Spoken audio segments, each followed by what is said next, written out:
Not all of the interesting places to explore in the park are found at high elevations. In fact, some are found underground.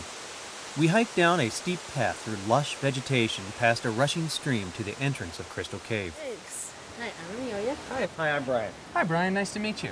My name's Carrie. I'm a cave naturalist, and I'm going to be sharing the wonders of Crystal Cave with you today. There are almost 300 different caves here in Sequoia and Kings Canyon National Parks. And this one is very special because, first of all, it's open to the public, and also it's a marble cave, and it has a tremendous variety of formations, and we're going to see a lot of those as soon as we step right through the spiderweb gate. At the entrance of the cave was a gate shaped like a spiderweb, which was designed to secure the cave entrance while still allowing insects, reptiles, and small mammals like this bat to come and go as they please.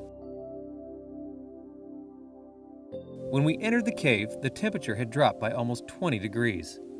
As we passed through the spiderweb gate, and Carrie closed it behind us, we marveled at its ingenious design. We proceeded into the darkness with our flashlights, and the first thing we came across was a small pile of pyrite known as fool's gold that had collected in the bottom of a creek that ran through the length of the cave itself. What's happening in here, the processes that are creating these secondary formations are basically groundwater is mixing with carbon dioxide outside of the cave and forming carbonic acid, which is the same thing that gives soda pop its fizz. And it's dissolving the marble and picking up all the calcium out of the marble and forming calcium carbonate solution. And as it drips into the cave, here it's formed what's called a soda straw. This formation's actually hollow inside. And as that calcium carbonate drips into this room, the carbon dioxide escapes and causes the water to separate from it and leaves behind the calcite. If it keeps building, this little soda straw, sometimes it becomes a stalactite. Right now we're looking at the tip of a shield, which is a fairly rare type of cave formation, and Crystal Cave and one other cave in the park have a fairly large collection of shields, but it is something that you don't see in a lot of parks. The rest of this formation is collectively called the room is called the organ room, and our park superintendent Walter Fry back in 1918 decided that this formation looked like a giant pipe organ, like you might find in a church or a temple. So he named this the organ room. And a lot of people come into Crystal Cave and the first thing they ask is, why is this called Crystal Cave?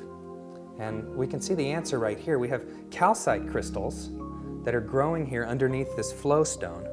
This type of formation where it's deposited in this flowing kind of sheet-like pattern is called flowstone. And each one of those little crystals is kind of like a little diamond, like on a diamond ring that has little facets or faces. And wherever my light is pointed directly right into one of those little faces, causes it to sparkle like that.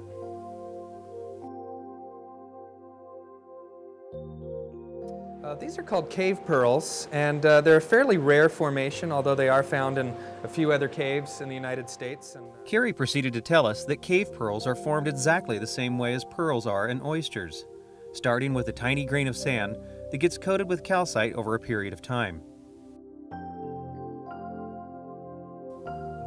He then showed us a variety of cave formations, ranging from cave draperies to cave bacon, stalagmites, and domes.